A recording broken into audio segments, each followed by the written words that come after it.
C'est le président de la République. Vous pourrez connaître.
Nous allons passer maintenant au 5e point qui est à l'ordre du jour, qui est celui de la prestation de serment du président de la République. Et le secrétaire exécutif du Haut Conseil islamique, honorable Oukir Qaourah Fattah, va procéder donc à la lecture des mots du serment que le président de la République va répéter.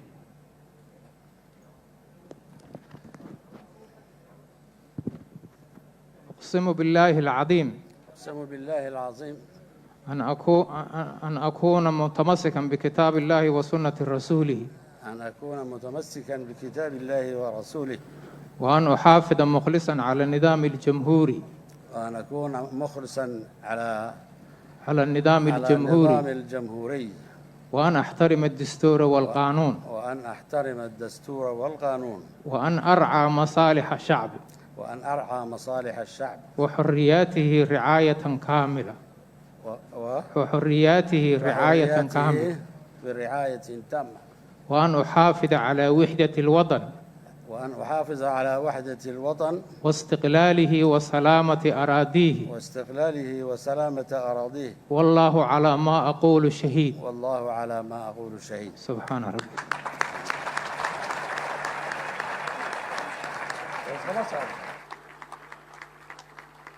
Excellences, Mesdames et Messieurs les chefs d'État et chefs de délégation, le président de la République vient de prêter serment. Il va donc maintenant lire son discours d'investiture. Je vous demande de l'applaudir chaudement.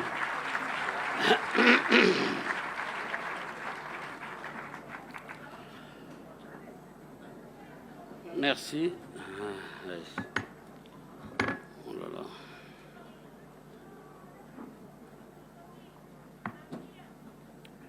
بسم الله الرحمن الرحيم. الحمد لله والصلاة والسلام على رسوله الأمين سيدنا وحبيبنا محمد صلى الله عليه وسلم. Excellences, Mesdames et Messieurs, les chefs d'État et de gouvernement, Monsieur le Président de la Commission de l'Union africaine, Monsieur le Président de la Cour constitutionnelle, Mesdames et Messieurs, les représentants des institutions, Mesdames et Messieurs les représentants du corps diplomatique, mes chers compatriotes. En cette journée si importante pour notre nation, je tiens tout d'abord à souhaiter aux chefs d'État et de gouvernement qui nous font l'honneur et l'amitié d'être présents parmi nous. Je voudrais saluer également les chefs de délégation des pays frères, les personnalités amies de Djibouti venues nombreux malgré les contraintes sanitaires. Au nom du peuple djiboutien et en mon nom propre, je vous exprime notre profonde gratitude pour ces marques d'estime, de considération qui traduisent la force de nos liens fraternels.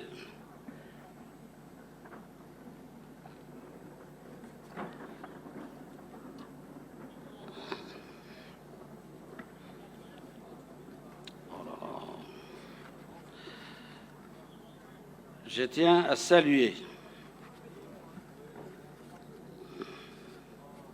excusez-moi,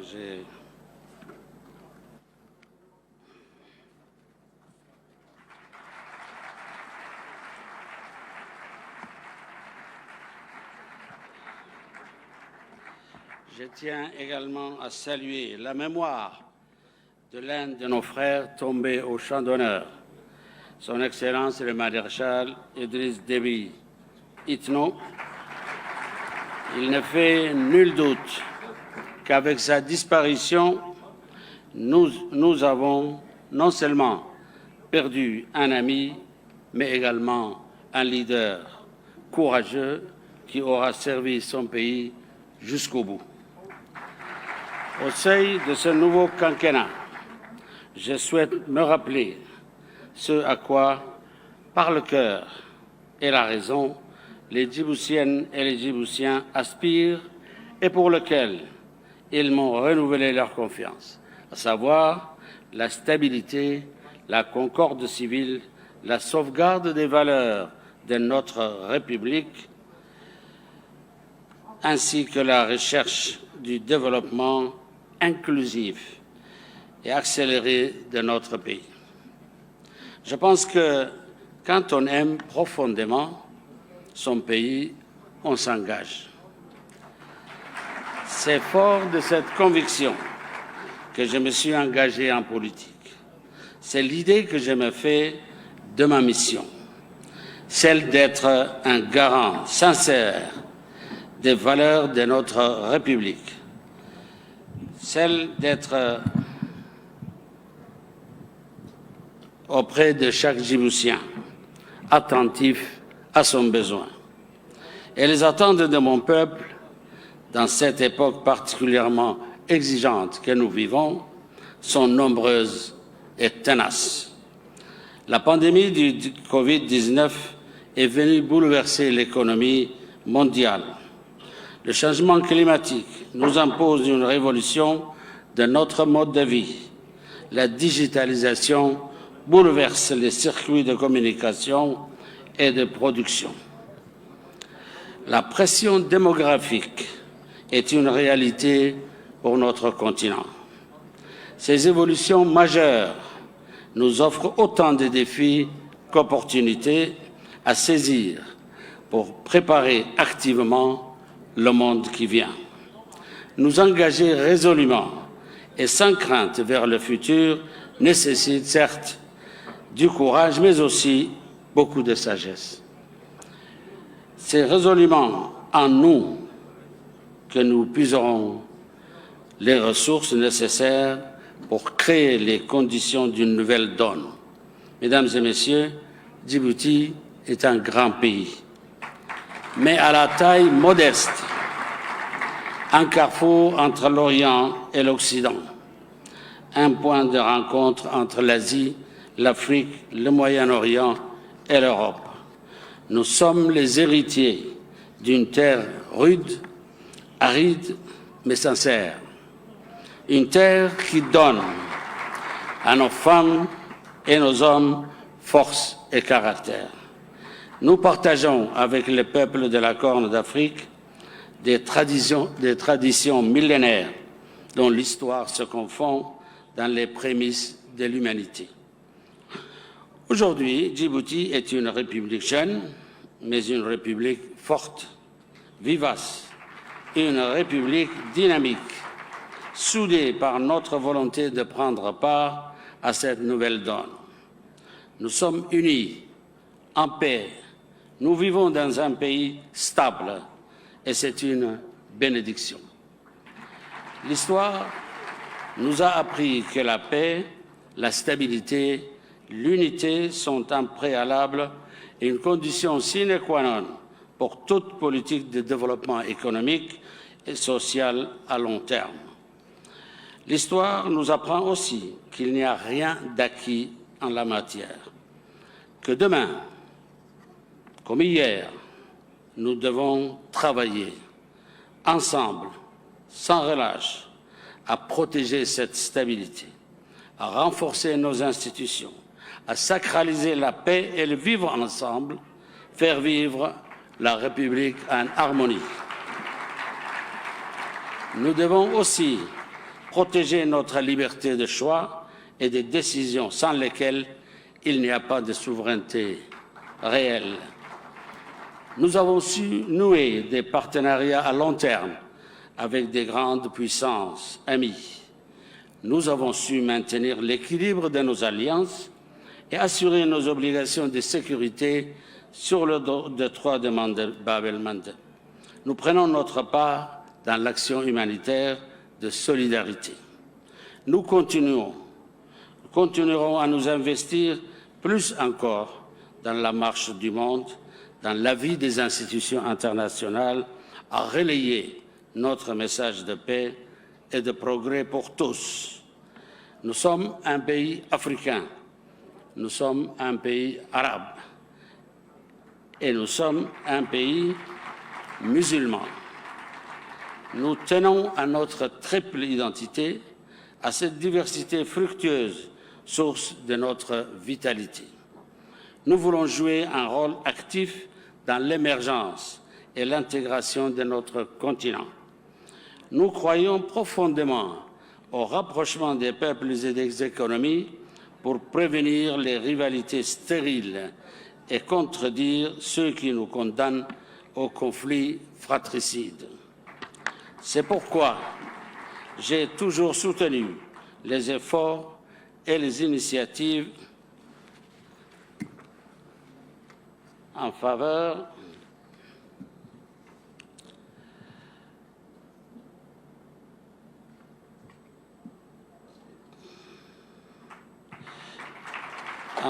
du rapprochement et de l'intégration des économies africaines, particulièrement dans notre région. Il nous faut privilégier notre engagement commun pour le développement de la culture de la paix, la stabilité. Cet engagement, nous devons le prendre au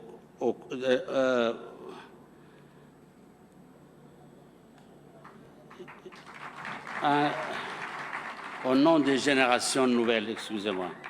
Pour que tout cela ne reste pas un vœu pieux, il nous faut dépasser nos conflits mortifères, dépasser les intérêts du court terme pour voir loin. Il nous faut, une bonne fois, nous défaire de cette croyance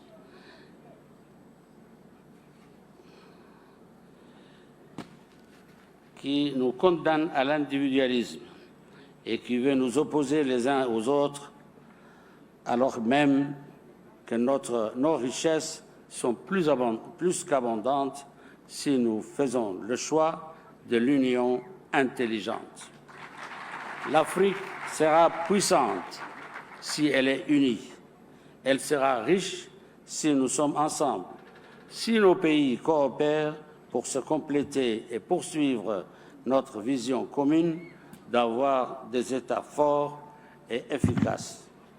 Nous sommes pleinement engagés dans notre région, dans cette corne de l'Afrique qui se doit d'être la maison commune de tous les peuples qui y vivent. Et nous sommes pleinement engagés dans les processus de construction continentale.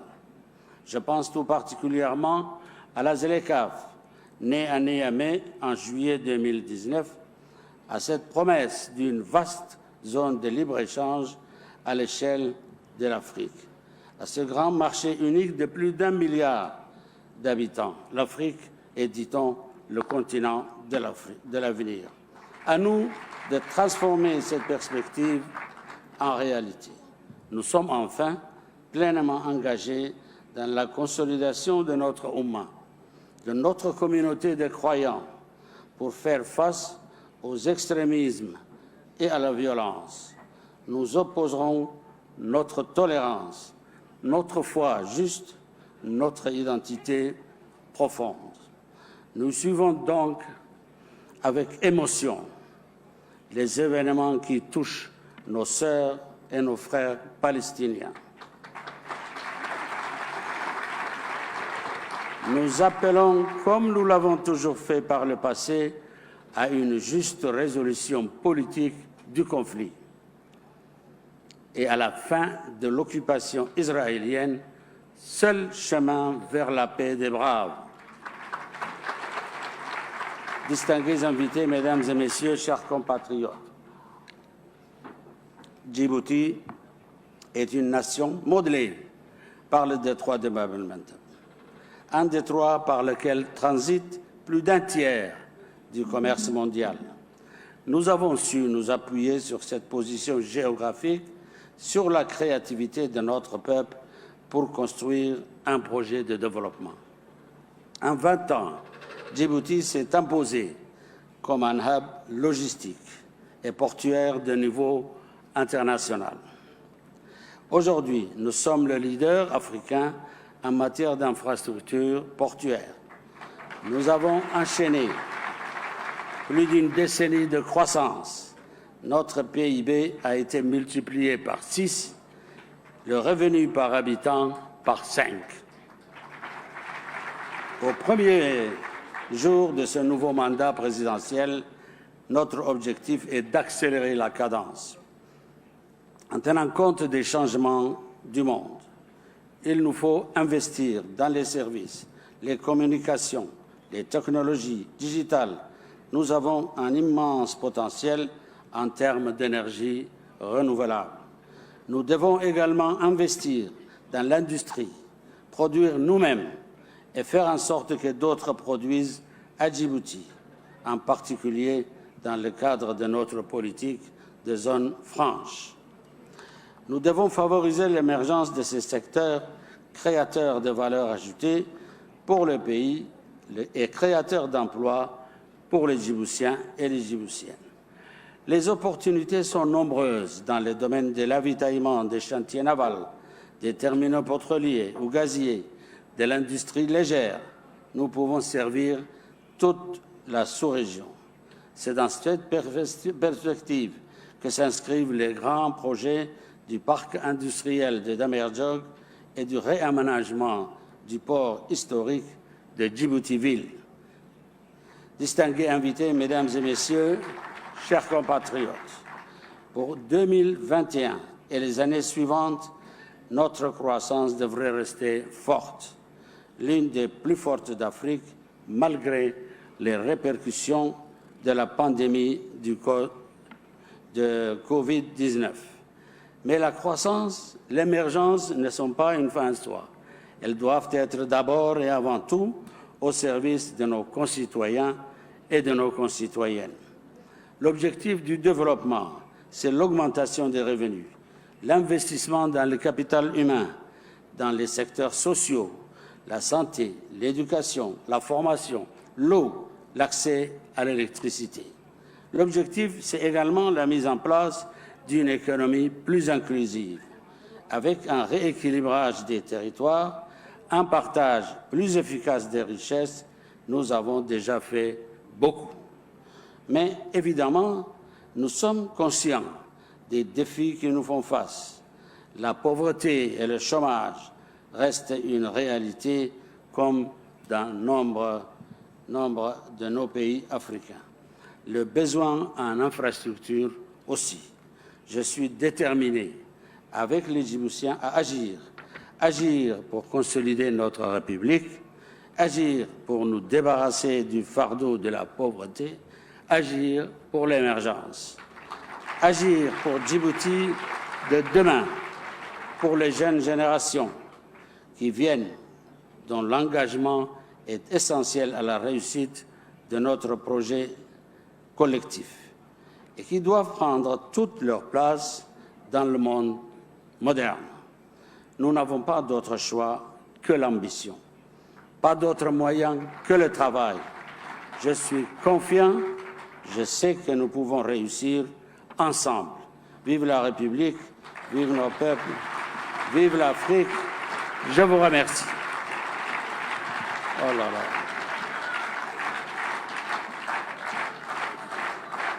Wow.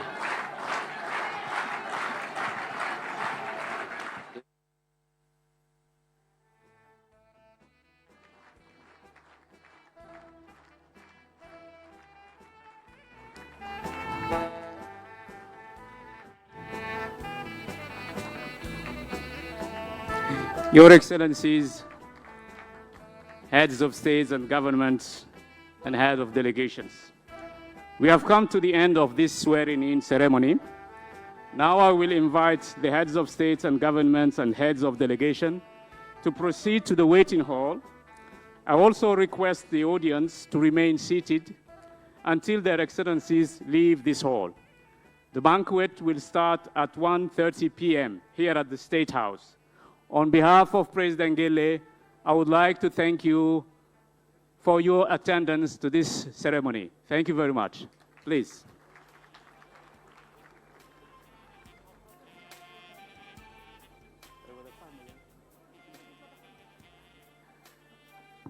Que les autres invités restent assis le temps que les chefs d'État puissent sortir.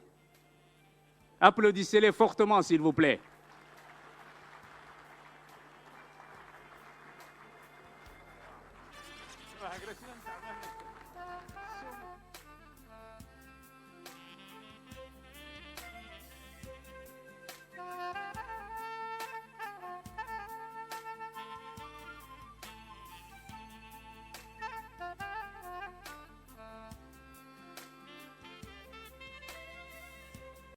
fadlan haddii aad nagu cusub tahay subscribe saar janalka Somali Life Media si share gara warbixinta oo la wadaaga saxaabtaada like saar muuqaalka adiga oo qaybta hoose ee commentiga nagula wadaagaya aragtidaada mahadsan